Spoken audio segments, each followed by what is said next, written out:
සුබ දවසක් සියලුම දෙනාට. ඔන්න ඉතින් අද දවසෙත් අපි IQ වලින් ප්‍රශ්න ටිකක් කතා කරන්න වීඩියෝ එකක් අරගෙන ආවිල්ලා තියෙනවා.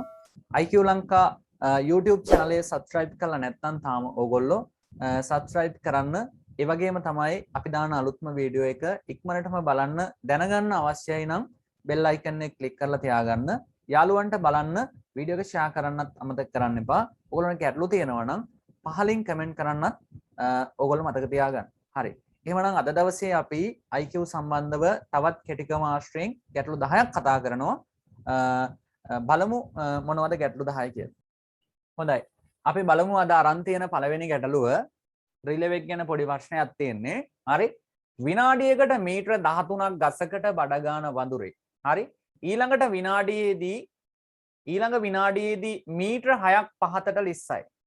මීටර 48ක් උස ගසකට මෙසේ බඩගෑමට වඳුරාට පැනිය යුතු පිමි ගණන කීයද කියලා අහනවා. වඳුරාට පනින්න ඕනේ පිමි ගණන කීයද කියලා අහනවා. හරි. මෙච්චරයි කතන්දරේ. මෙන්න තියෙනවා ගස. මේ ගස කොච්චරක් උසයිද? 48ක් උසයි. මීටර 48ක් උසයි. හරිද? හරි. එතකොට මේ වඳුරා නගින බහින වඳුරේ. ඒ කියන්නේ උඩට නැගගෙන යන්න පුළුවන් වඳුරෙක් නෙමෙයි මෙයා. නගින බහින වඳුරේ නේද? ඒ කියන්නේ මොකද නගින බහින කියලා කියන්නේ හිතලා බහිනව නෙමෙයි. මෙයා නගිනකොට මොකද වෙන්නේ? අල්ලගෙන ඉන්න එක ලෙස්සලා පහළට එනවා. ඒක තමයි මේ කතන්දරේ. හරි. එතකොට මේකෙදි මේ වඳුරා මෙතන ඉඳලා පළවෙනි අවස්ථාවේදී පයින්නවා මීටර 13ක්. මීටර 13ක් පයින්නවා. හැබැයි මෙයා මීටර 13ක් පැනගත්තට අහපව් ලෙස්සලා වැටෙනවා කීයක්ද? මීටර 6ක්. මීටර 6ක්. එතකොට ඇත්තටම මෙයා නැගගෙන තියෙන පළවෙනි පිම්මෙන් අන්න මීටර 7යි. ඊට පස්සේ මෙතන ඉඳලා අහපව පයින්නවා මෙයා මීටර 13ක්. එතකොට මෙතනට 13ක් පැන්නහම මෙයා අහපව ලෙස්සලා වැටෙනවා කොච්චරද?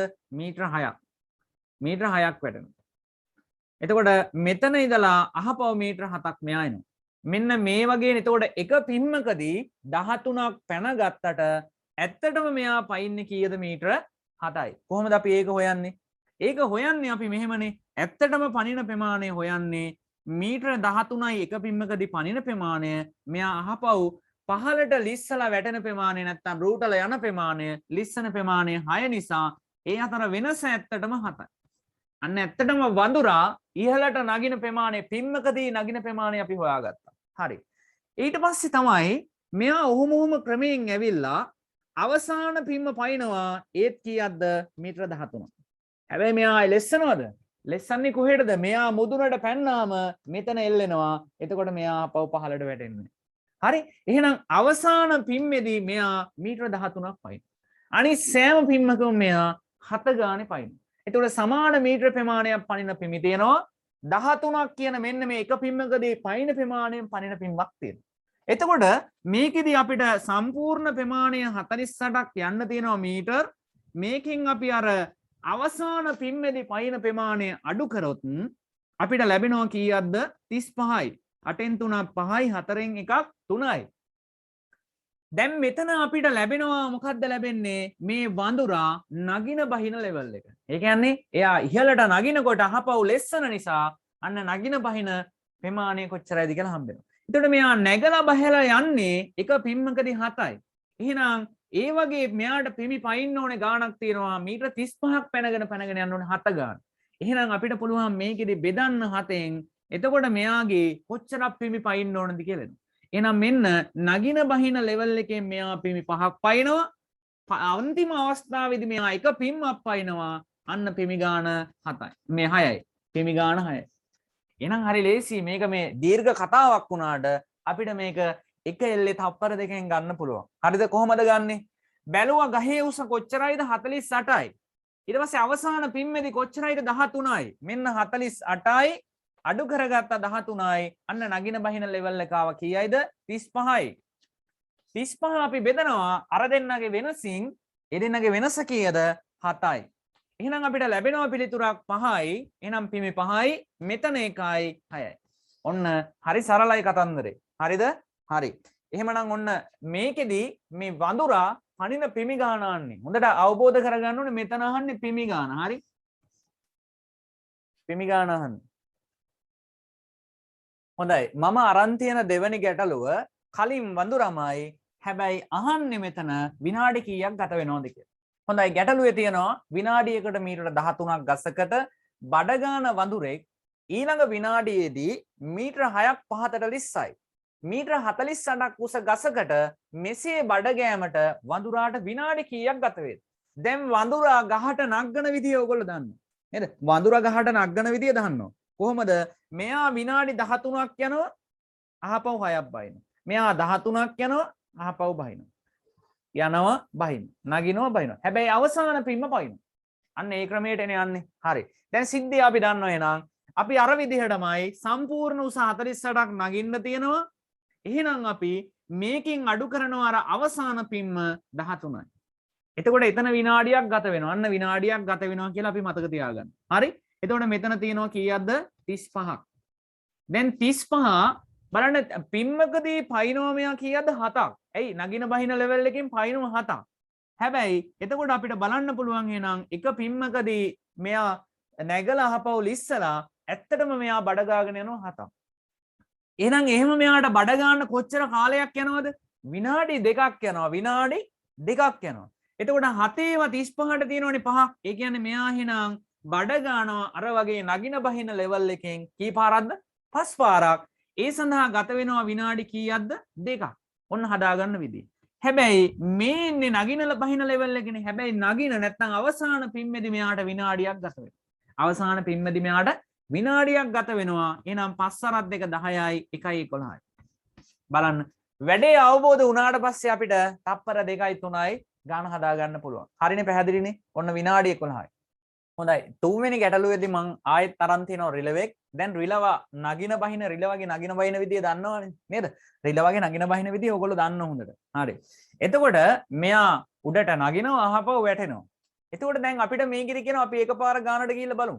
විනාඩියකදී අඩි 10ක් උස නගින රිලෙවෙක් අනෙක් විනාඩියේදී අඩි 4ක් පහළට ලිස්සා වැටේ නම් අඩි 40ක් උස ගසක් නැගීමට මෙම රිලවාට කොපමණ විනාඩි ගණනක් ගත වේද? හොඳයි. අපිට කියනවනේ මේ හරි දේශීනේ ඉස්සෙල්ලා එහෙනම් ගසේ මුල උස ගන්න 40යි අඩු කරන්න මෙන්න මෙයා අන්තිම මිනිත්තුවේදී නගින ඒක අර එකවර පනින ගාන නෙමෙයි. ඒක අඩු කරලා අපිට එනවා නගින බහින ගාන 30යි. ඊට පස්සේ අපිට එනවා මෙන්න 10න් 4ක් අඩු කරාම කීයයිද? 6යි. ඒ මොකද්ද? 6යි කියලා කියන්නේ මෙයා ඇත්තටම උඩට නගින ප්‍රමාණය. ඒ කියන්නේ නැගලා අහපව ලෙස්සලා වැටුනම ඇත්තටම නගින ප්‍රමාණය. එහෙනම් ඒකෙන් බෙදනවා. ඇයි බෙදන්නේ කියලා කියලා දුන්නා නේද? අන්න 36න් බෙදනවා කීයද? 5යි. එතකොට මේ 5 පාරක් මෙයා නගින්නේ මිනිත්තු 2කදී. හේතුව නගින්න විනාඩියයි, බහින්න විනාඩියයි. අන්න දෙකෙන් වැඩි කරා අවසාන මිනිත්තුව මේකට එකතු වෙන්න ඕනේ. එයා එකවර විනාඩි 10 මේ අඩි 10ක් උඩට පයින්න නිසා. එහෙනම් 5 වරක් 2 10යි 1යි 11යි. 5 වරක් 2 10යි 1යි 11යි. හරිද? පැහැදිලිනේ? හොඳයි. මම කලින් රිලවම අහපව් අරන් තියෙනවා 4 වෙනි ගැටලුවට. එයා පයින් මෙතනදී අහනවා පිමි ගණන. නේද? එතකොට විනාඩියකදී අඩි 10ක් උස නගින රිලවෙක් අනෙක් විනාඩියේදී අඩි 4ක් පහළට වැටෙනවා. ඒ වැටෙන රිලවා අඩි 40ක් උස ගසක් නැගීමට කොච්චර පිමි ප්‍රමාණයක් පනින්න ඕනද කියලා අහනවා. එහෙනම් අපි යමු ගානට. කොහොමද කරන්නේ? සම්පූර්ණ ප්‍රමාණය 40යි අවසාන පිම්ම අඩු කරනවා 10ක්. එහෙනම් කීයක් පයින්න තියෙනවද?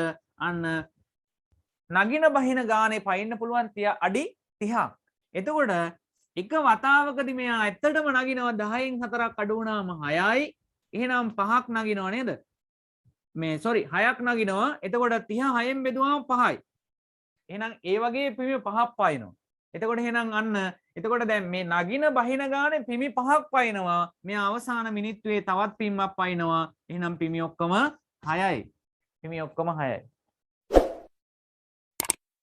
මගේ පස්වෙනි ගැටලුව විදිහට මම අරන් තියෙනවා පළතුරු ගසකට නැගීමට උත්සාහ කරන රිලෙවෙකු එක් පිම්මකදී මීටර 1ක් උස පනින අතර පසුව 3න් 2ක් අන්න ගාන භාගයක් විදිහට ඉදිරිපත් කරලා තියෙන්න පුළුවන්. මේක දශමයක් විදිහට ඉදිරිපත් කරලා තියෙන්න පුළුවන්. 3න් 2ක් දෙකක ප්‍රමාණයක් පහළට ලිස්සයි.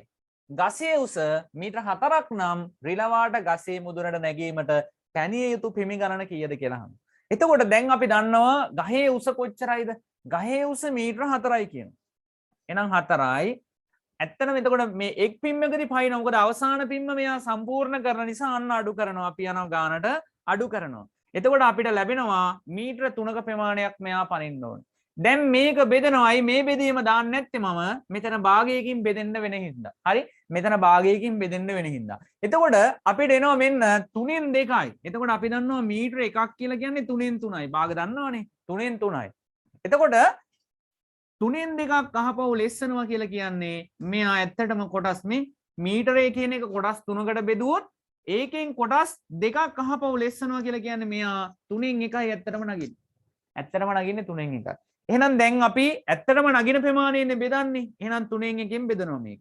3න් 1කින් බෙදනකොට දරුවෝ මේකේ වැඩි කිරීම දාලා පරස්පරය දාන උඩයට මාරු කරලා. එහෙනම් 3 උඩට එනවා යටට එක එනවා. එකකින් වැඩක් තියෙනවද බෙදලා? නෑ. එහෙනම් 3 වරක් 3 කීයයිද? 9යි. 3 වරක් 3 9යි. එතකොට එහෙනම් මේකෙදි මෙයා මේ 9යි කියලා කියන්නේ අන්න අර 3න් 1 ඒවා ඒ කියන්නේ මීටරයෙන් 3න් 1 පංගු ඒවා 9ක් මෙයා පනින්න ඕනේ නැගලා බහැලා. අවසාන පිම්මේදී තව එකක් පයින්නවා. අන්න එහෙනම් එතන 9යි මෙතන 1යි අපිට පිමි 10යි කියලා ගන්න පුළුවන්. පිමි 10යි කියලා ගන්න පුළුවන්. හරිද? පිමි 10යි කියලා ගන්න පුළුවන්. එතකොට මෙතනදී ඕගොල්ලන්ට මෙහෙම කරන්න පුළුවන්. මුළු ප්‍රමාණය 4යි අඩු කරා 1ක් අපිට ලැබෙනවා 3යි. එහෙනම් මෙතනදී අපි දන්නවා බෙදීම වෙනුවට වැඩි කිරීම එන්නේ. එහෙනම් 3න් 1 නම් 3න් 1 පරස්පරය 3යි. එහෙනම් 3 වරක් 3 9යි. අන්න අතන අවසාන මිනිත්තුවේ පයින් පිම්මයි 10යි. පිමි 10යි. සිම්පල් නේ? හරිනේ? හොඳයි. 6 වෙනි ගැටලුව ටිකක් වෙනස් එකක් බලන්න. ගොවිපලක තාරාවන් සහ ඌරන් 30ක් සිටිති. ඔවුන්ගේ මුළු කකුල් ගණන 96කි. ගොවිපලයේ සිටින තාරාවන් හා ඌරන් ගණන කීයද කියලා අපෙන් අහනවා. මේක එතකොට අපිට සමීකරණයකට දාලා හදන්න පුළුවන්. හදන්න පුළුවන් වුණාට මොකද වෙන්නේ? වෙලාව යනවා. ඒතර ගොවිපලයේ ඉන්නේ තාරාවෝයි ඌරෝයි. අපි දන්නවා තාරාවෝ. තාරාවන්ගේ කකුල් කීයද තියෙන්නේ? 2යි. ඌරන්ගේ කකුල් තියෙනවා අපි දන්නවා 4ක්. හරිද? දැන් එතකොට අපිට කියනවා සම්පූර්ණ දැන් කකුල් ගාන මේගොල්ලොන්ගේ එකතු කරාම 96යිලු. තාරාවයි ඌරෝයි මේගොල්ලොන්ගේ එකතුව 30යිලු. දැන් බලන්න සියලුම තාරාවෝ ගාන වුණා නම් කකුල් 60යි. නේද? සියලුම දෙනා තාරාව වුණා නම් කකුල් 60යි. එතකොට සියලුම දෙනා ඌර වුණා නම් අන්න කොහොමද ගන්නෙ? මේ දෙකෙන්ම අපිට ගන්න පුළුවන්. සියලුම දෙනා ඌර වුණා නම් කොහොමද? අන්න 30 දෙනෙක් හිටියා. එතකොට 30 දෙනෙක් ඉන්න පුළුවන්නේ. එහෙනම් සියලුම දෙනා ඌර වුණොත් 4 ගානේ කකුල් කීයක් තියෙනවනේ? 4 වරක් 3 12යි කියන්නේ කකුල් 120ක් තියෙනවා. හැබැයි සියලුම දෙනා ඌරෝ වෙලා නැහැ. මොකද කකුල් තියෙන්නේ 96යි. එතකොට මේ 96 වුණේ අන්න අර ඌරෝ ප්‍රමාණය තාරාවන්ට මාරු වෙලා කකුල් 2 ගානේ අඩු වෙලා තියෙනවා. එතකොට හේතුව දැන් ඌරෝ නොවන සෑම විටම කකුල් 2 ගානේ අඩු වෙන්න එපා. එතකොට දැන් මෙතන අපිට බලන්න පුළුවන් මෙන්න 10න් 6ක් 4යි 12න් 9ක් 3යි. ඒ කියන්නේ 34ක් අඩු වෙලා. 34ක් අඩු වෙලා කියලා කියන්නේ 2 ගානනේ. එහෙනම් මෙතනට ඌරෝ 34 ගානේ දැන් මෙතන ඌරෝ දැම්ම නම් කකුල් 4ක් එන්න ඕනේ. තාරාව දැම්ම නම් කකුල් 2යි. එතකොට දැන් අර ඌරෝ අයින් වෙලා තාරාව දාපු නිසා කකුල් 2 ගානේ අඩු වෙනවා. එහෙනම් 34 බෙදීම 2 කියලා කියන්නේ අපිට එනවා 17ක්. එතකොට එතන මොකද්ද මේ එන්නේ? අර ඌරෝ අයින් වෙලා ඇත්තටම මෙතන තාරාව 17 දෙනෙක් ආදේශ වුණ නිසා කකුල් 34ක් මොකද වුනේ? මෙතන අඩු වුණා. 120ක්ම ඉන්න තිබ්බා ඌරම සෙට් එක තිබුණා නම් දැන් 96ක් වුණේ කොහොමද?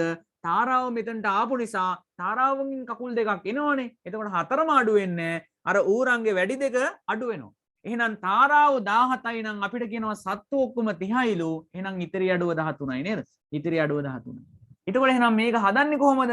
හදන්නේ මෙතනදී අපිට කියනවානේ සම්පූර්ණ සත්තු ගාන අන්න සම්පූර්ණ සත්තු ගාන වැඩි කරන්න මෙතන ඉන්න වැඩි කකුල් ගාන එක්කෙනාගේ. ඒක තමයි ලේසි එක අපිට. එහෙනම් අපිට ගන්න පුළුවන් කීයද වැඩි කකුල් ගාන එක්කෙනා 120යි. දැන් අපිට කියනවා දෙන්නගේ කකුල් ගාන කීයද? අන්න 96යි නේද? දෙන්නගෙම එකතුව 96යි. ඕක අඩු කරන්න. එතකොට අපිට ලැබෙනවා මොකද්ද ලැබෙන්නේ? මෙන්න මේ තාරාව නැත්තම් අර දෙකේ එක්කෙනා අඩු කකුල් ගාන එක්කෙනාගේ කකුල් ගාන කීයද කියලා ලැබෙනවා. එතකොට එහෙනම් මෙතන තියෙනවා කීයක්ද? 34යි. එහෙනම් 34 බෙදනවා අඩු කකුල් එක්කෙනාගේ 2යිනේ. එතකොට 2යි නම් අන්න අපිට ලැබෙනවා 17. එතකොට සිම්පල් හොයාගන්න පුළුවන් ක්‍රමය. පැහැදිලිද? හොඳයි.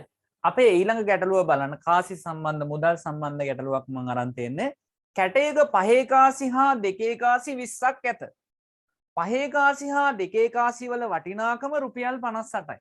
නම් කැටේ ඇති පහේ කාසි හා දෙකේ කාසි වෙන වෙනම සොයන්න. අර ගැටලුවටම සම්බන්ධ එකක්. මම මේක ටිකක් වෙනස් කරා. හරි? බලන්න මේකෙදි අපිට කියනවා පහේ කාසි සහ දෙකේ කාසි ඔක්කොම කාසි 20ක් තියෙනවා නේද? ඔක්කොම කාසි කීයක් තියෙනවද? 20ක් තියෙනවා. මේ ඔක්කොම පහේ කාසි වුණා නම් වටිනාකම මේ ඔක්කොම පහේ කාසි වුණා නම් වටිනාකම කීයක් වෙනවද? 100ක් වෙන්න ඕනේ. හැබැයි වටිනාකම වෙලා තියෙන්නේ කීයද? 58යි. දැන් අපිට වෙනසක් එනවා 10න් 8ක් අඩු කරාම 2යි මෙතන 9 තියෙන 9න් 5ක් අඩු කරාම 4යි 42 වෙනසක් එනවා. ඇයි 42 වෙනසක් ආවේ? මෙන්න මේ දෙකේ කාසි මල්ලේ නැත්තම් කැටේ තිබුණ නිසා අන්න රුපියල් 3ක ප්‍රමාණයක් අඩු වෙනවා. දැන් අතන දරුවෝ මේ තාරාව ආව නිසා කකුල් 2යි අඩු වුනේ. මෙතනදී මොකද වෙන්නේ? රුපියල් 3ක් අඩු වෙනවා. එහෙනම් අපි මොකද කරන්නේ? මේ 3ක් අඩු වුණ වෙනස නිසානේ 42ක් ලැබිලා තියෙන්නේ. එහෙනම් 42 අපි බෙදනවා 3ෙන්. අන්න ඒ වෙනසින් බෙදන්න ඕන. හොඳට කල්පනා කරන්න ඕනේ. 42 3ෙන් බෙදනවා 3ට 1යි 4ට 1යි 12ට 3 වරක් 4යි. එහෙනම් අපිට ලැබෙනවා 14යි. ඒ මොනවද? 14 ලැබෙන්නේ දෙකේ කාසි. දෙකේ කාසි තමයි මේ ලැබෙන්නේ. හරිද? දෙකේ කාසි. එහෙමනම් දෙකේ කාසි 14ක් තිබුණා නම් පහේ කාසි කීයක් තියෙනවද? 20න් 20න් 6ක් තියෙනවා. පහේ කාසි. දැන් බලන්න වටිනාකම මෙන්න පහේ කාසි 6යි කියලා කියන්නේ 30යි. දෙකේ කාසි 14යි කියලා කියන්නේ 28යි. 28යි 30යි කියලා කියන්නේ 58යි. හරි නේද? පැහැදිලිද?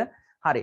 එතකොට මේකෙදි තව දෙයක් කියන්න ඕනේ. මේ එකිනෙකට ගැටලු ගන්නවා වගේම මේක කාසි වෙන්න පුළුවන්, කකුල් සහිත වෙන්න පුළුවන්, නැත්තම් වාහන වෙන්න පුළුවන්.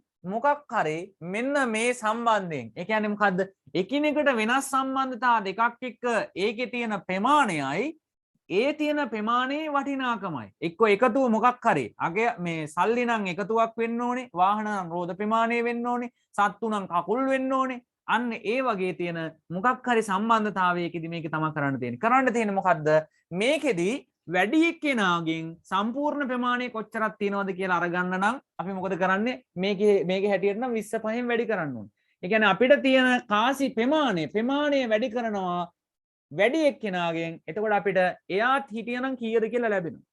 ඒ වගේම තමයි මේ දෙන්න අතර වෙනසින් අපි මොකද කරන්නේ? අන්න අර තියෙන වටිනාකමෙන් අඩු කරපු වගේ බෙදුවාම අපිට ලැබෙනවා එයා මේ පොඩි එක්කෙනා කොච්චරක් තිබුණාද කියලා. පොඩි එක්කෙනා කොච්චරක් තිබුණාද කියලා. පොඩි එක්කෙනාගේ ප්‍රමාණය හොයාගත්ත කියලා කියන්නේ මෙතනින් අපිට හදාගන්න පුළුවන් ලේසියෙන්. හරිනේ ගැටලුව? හොඳයි. බලන්න මම 8 වෙනි ගැටලුව විදිහට අරන් තියෙනවා ගණිත ප්‍රශ්න පත්‍රයක. ප්‍රශ්න 100ක් තිබුණේ. එම ප්‍රශ්න වලින් නිවැරදි පිළිතුරකට ලකුණු 3ක් ලැබුණු අතර වැරදි පිළිතුරකට ලකුණු 2ක් අඩු කෙරිනි. ඒ කියන්නේ අපේ වැරදි දාලා නිකන් ඉඳලා නැහැ ලකුණු 2ක් අඩු කරලා තියෙනවා. දැන් අපි උදාහරණයක් විදිහට මෙහෙම හිතමුකෝ. එක ප්‍රශ්නයක් අපේ හරි ගියා. ලකුණු 3ක් හම්බ වෙනවා. ඊළඟ ප්‍රශ්නේ අපේ වැරදෙනවා. ලකුණු 2ක් අඩු වෙනවා. දැන් පේපර් එකේ ඔක්කොම ලකුණු 1යි. ඕක තමයි සරල දේ. හරි? හරි. ඊට පස්සේ එහෙනම් අපිට කියනවා අතර වැරදි පිළිතුරකට ලකුණු 2ක් අඩු කෙරිනි. මුළු ප්‍රශ්න පත්‍රයේම පිළිතුරු සැපයූ මාහට ලකුණු 175ක් හම්බුණාලු. ඒතර මේ 175 හම්බුනේ මේ 3 ගානේ නම් නෙමෙයි. හේතුව 3 ගානේ යම්කිසි ප්‍රමාණයක් හම්බුනාම වැරදිච්ච ඒවාට 2 ගානේ අඩු වෙලා තමයි 175ක් හම්බෙලා තියෙන්නේ. හරිද? හරි. මා විසින් නිවැරදි පිළිතුරු ලියන ලද ප්‍රශ්න සංඛ්‍යාව කීයද කියලා අපෙන් අහනවා. හරිද? මේකත් අර කුකුලන් ඌරන් කතාව වගේ දෙයක් තමයි. හරි. එතකොට මේකෙදී අපි කරන්න ඕනේ මෙච්චරයි.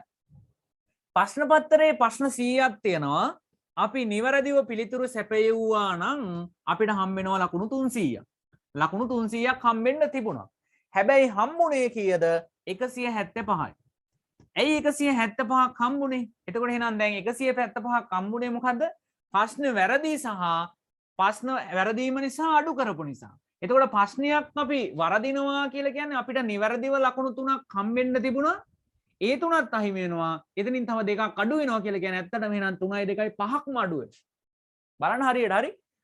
අපිට ප්‍රශ්නයක් වරදිනවා කියලා කියන්නේ ඒකට නිවැරදිව ලකුණු 3ක් හම්බෙන්න තිබුණා. ඒක හම්බෙන්නෙත් නැහැ. ඊට අමතරව තව මෙයාට දෙකක් එකතු වෙලා තමයි කියන්නේ මේ දෙකක් අඩු කරනවානේ. එතකොට මේ 2යි 3යි එකතු වෙලා 5ක්ම අඩු වෙනවා සම්පූර්ණ ප්‍රශ්නයක් වරදිනවා කියලා කියන්නේ. හරිද? එතකොට එහෙනම් අහිමි වීම දෙකක් නෙමෙයි ලකුණු 5ක්ම අහිමි වෙනවා මෙතනදී 300. හේතුව අපි නිවැරදි වුණා නම් ඔක්කොම කියලා හිතුවොත්. හරි. එතකොට එහෙනම් අපිට පුළුවන් මෙතනදී මේ පහ ගානේ කොච්චරක් අහිමි වෙලා තියෙනවද කියලා ලකුණු ප්‍රමාණය බලන්න පුළුවන්. එහෙනම් 10න් 5ක් අඩු කරනවා 5යි. 10න් මෙතන නෑනේ 9න් 7ක් 2යි. අන්න මෙතන 2කින් එකක් 1යි. එහෙනම් ලකුණු 125ක් අඩු වෙනවා කොහොමද? ප්‍රශ්න යම්කිසි ප්‍රමාණයක් වැරදිලා ඒ වැරදිච්ච ප්‍රමාණයට ඒ කියන්නේ ප්‍රශ්න වලට ලැබෙන්න තිබ්බු නිවැරදි ලකුණු 3 ගානේ අඩු වෙනවා. ඒ වගේම අඩු කිරීම ලකුණු දෙකක්නේ. අන්න ඒකත් අඩු වෙනවා. එතකොට එහෙනම් සම්පූර්ණ ලකුණු 5 ගානේ තමයි මේක අඩු වෙන්නේ. එතකොට අපිට එහෙනම් මේ වැරදිච්ච ප්‍රශ්න ගාන හොයා ගන්න පුළුවන්. කොහොමද හොයන්නේ? 125ක් ලකුණු අහිමි වෙලා තියෙනවා. එහෙනම් ඒ ලකුණු 5 ගානේ තමයි අඩු වෙලා තියෙන්නේ. එහෙනම් 5ට 1යි 12ට 5 සරත් 2යි 25ට 5යි අන්න ප්‍රශ්න 25ක් වැරදිලා තියෙනවා. ප්‍රශ්න පත්‍රයේ ප්‍රශ්න 100යි 25ක් වැරදිලා නම් අපි 100න් 25ක් අඩු කරාම අන්න ප්‍රශ්න 75ක් හරි ගිහිල්ලා තියෙනවා. හරි. දැන් ගැටලුවක් ඇති. ඕක මෙහෙම වෙන්න බෑනේ. ප්‍රශ්න 75ක් හරි. 3 ගානේ 75ක් කියලා කියන්නේ 225නේ. 225නේ. ඔව් 225 තමයි. හැබැයි අන්න අතනදී මොකද වෙන්නේ? ප්‍රශ්න 25ට ලකුණු 2 ගානේ අඩු කරනවානේ. එතකොට ලකුණු 50ක් අඩු වෙන්න ඕනේ. 50ක් අඩු වුණාම තමයි මේ 175 හැදෙලා තියෙන්නේ. හරිද? පැහැදිලිද? හරි. හොඳයි අපේ ඊළඟ ගැටලුව වෙලා තියෙන්නේ එක්තරා රතගාලක නවතා තිබූ කාර් සහ යතුරු පැදිවල එකතුව 30කි. කාර් සහ යතුරු පැදිවල රෝද සංඛ්‍යාවේ එකතුව 80කි. නවතා තිබූ යතුරු පැදි ගණන සහ කාර් සංඛ්‍යාව සොයන්න කියනවා. බලන්න කොච්චර ලේසිද දැන් නේද? හරි. ඔක්කොම තිබ්බේ දැන් අපි දන්නවා කාර් එකේ තමයි රෝද ගාන වැඩි. ඔක්කොම තිබ්බේ කාර් කියලා හිතුවොත් අපිට කියනෝනේ 30ක් වාහන කියලා. එහෙනම් වාහන 30ක් නම් අපි ඔක්කොම කාර් කියලා හිතුවොත් රෝද සංඛ්‍යාව 30 වැඩි කිරීම 4 සමානයි 120ක් වෙනවා. හරි? ඊට පස්සේ අපිට කියනවා ඒ වගේ එකතු 80යිලු. එහෙනම් 80ක් කියන්නේ අඩු වෙලා තියෙනවා. මොකද යතුරු පැදි මෙතනට දාපු නිසා. එහෙනම් 12න් 8ක් අඩු කරාම 4. එහෙනම් 40 මේ මොකද වෙන්නේ මේ දෙකේ වෙනස උනේ අර යතුරු පැදියක් ආව නිසා රෝද දෙකක් අඩු වුණා. එහෙනම් දෙකෙන් බෙදනවා. එතකොට කීයක් එනවද? 20යි.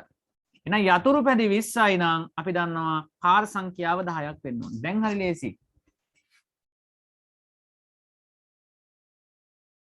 හරි අද දවසේ 10 වෙනි ප්‍රශ්න විදිහට අපි කතා කරන්නේ ප්‍රශ්න 50ක් ඇති ප්‍රශ්න පත්‍රයකින් ප්‍රශ්න 45ක් පමණක් පිළිතුරු සැපයූ සිසුවෙකුට නිවැරදි පිළිතුරකට ලකුණු 3ක් ලැබුණු අතර වැරදි පිළිතුරක් සඳහා ලකුණු 2ක් අඩු කෙරිණි.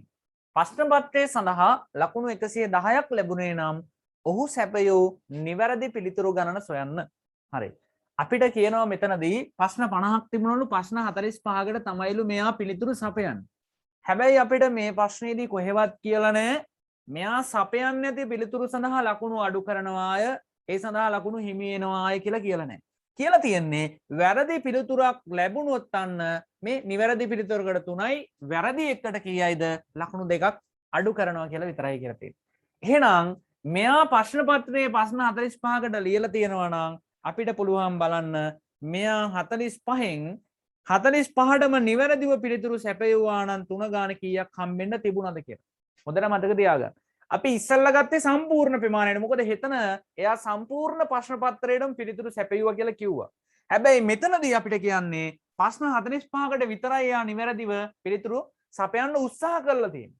එහෙනම් ප්‍රශ්න 45ම හරි ගියා නම් 5 වරක් 3 15න් 5යි එකක් ඉදිරි 3 වරක් 4 12යි 1යි 13යි ලකුණු 135ක් හම්බෙන්න තිබුණා. ලකුණු 135ක් හම්බෙන්න තිබුණා. හැබැයි මෙයාට ඇත්තටම හම්බුනේ කීයයිද? 110යි. 110ක් හම්බෙලා තියෙනවා. එහෙනම් 5යි 3න් එකක් 2යි. මොකද්ද මේ 25? 25 කියලා කියන්නේ මෙයාගේ අහිමි වීම. එතකොට අහිමි වීම කොච්චරයිද? ලකුණු 25ක් හම්බෙන්නේ මේ අහිමි වෙන්නේ අපි දන්නවා නිවැරදි පිළිතුරක් සැපයුවේ නැත්නම් 3ක් කැපෙනවා. ඒ වගේම ඒක වැරදි නිසා 2ක් අයින් කරනවා. එහෙනම් සම්පූර්ණ 5ක් අයින් කරනවා. එතකොට එහෙනම් 5 ගානේ 25ට 5යි කියලා කියන්නේ ප්‍රශ්න 5ක් වැරදිලා තියෙනවා. එහෙනම් වැරදිච්චි ප්‍රශ්න සංඛ්‍යාව 5යි නම් මෙයා 45ක් තමයි සපයලා තියෙන්නේ. 45න් බලන්න ඕනේ. එහෙනම් 45න් හරි ගිහිල්ලා තියෙන්නේ කීයද? ප්‍රශ්න 40යි.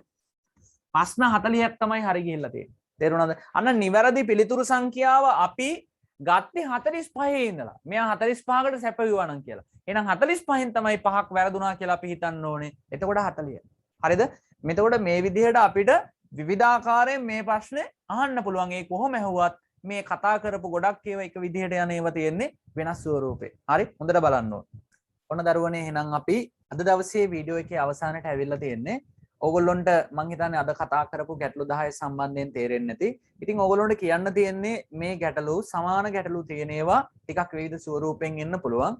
ඒ ගැන චුට්ටක් බලන්න. මොකද හේතුව මේක චුට්ටක් මෙහෙම ආවොත් කොහොමද? මෙහෙම ආවොත් කොහොමද කියලා පොඩ්ඩක් බලන්න. හැම ගැටලුවක්ම සම්බන්ධ කරලා අපිට ගැටලු ඉදිරිපත් කරන්න බෑ. ඕගොල්ලොන්ට පේපර් එකේ එන ගැටලුව ටිකක් වෙනස් වෙන්න පුළුවන්. හැබැයි අපි හදපු විදිහ වෙන්න පුළුවන්. නේද? මම දැන් එක්තරා අවස්ථාවකදී කාසි ගත්තා. ඊට පස්සේ ගොවිපලක ඉන්න කුකුලෝ ගවයෝ ගත්තා. නේද? එළවෝ ගත්තා. එතකොට වාහන වෙන්න පුළුවන්, සත්තු වෙන්න පුළුවන්, සල්ලි වෙන්න පුළුවන්. ඒ සම්බන්ධතාවයක් තියෙන ඕනම එකක් වෙන්න පුළුවන්. හරිද? ඒ වගේම තමයි අර නගින බහින රිලෙවෙක් අපි ගත්තා, වඳුරෙක් ගත්තා, මිනිසෙක් වෙන්නත් පුළුවන් උතන. හරි? තට්ටුවකට නගින මිනිසෙක් වෙන්නත් පුළුවන්. ඊට පස්සේ ග්‍රේස් ගහේ නගින තරඟකරුවෙක් වෙන්න පුළුවන්. ඒ නොඑක් ආකාරයේ ගැටලු මේකට අමුණලා ගන්න පුළුවන්. ඉතින් ගොඩ දෙනෙක් කතා කරලා මේ සමහරු නම්බර් හොයාගෙන කතා කරනවා මේ ඉක්මනට වීඩියෝස් ටික දාන්න කියලා. මේකයි දැන් මම අනිත් පන්ති කරන ගමන් තියෙන කාර්යබහුලතාවයත් එක්ක ඕගොල්ලොන්ට වීඩියෝ ගේන එක චුට්ටක් පහු වුණා. ඒ හින්දා මම ඉක්මනටම ඔන්න ගැටලු 10ක් කතා කරලා වීඩියෝ එකක් දැම්මා. ඉස්සරහට ඉක්මනට පුළුවන් තරම් වීඩියෝ ටික දාන්න. ඕගොල්ලෝ පුළුවන් තරම් channel එක subscribe කරලා යාළුවන්ට share කරන්න. යාළුවෝ ටික එකතු කරගන්න. අපි ඉස්සරහට බලමු ඊළඟ වීඩියෝ එකේ. එහෙනම් සියලුම දෙනාට ජය වේවා. තවත් කෙටිකම කිහිපයක් අරගෙන අපි ඊළඟ වීඩියෝ එකේ එනවා.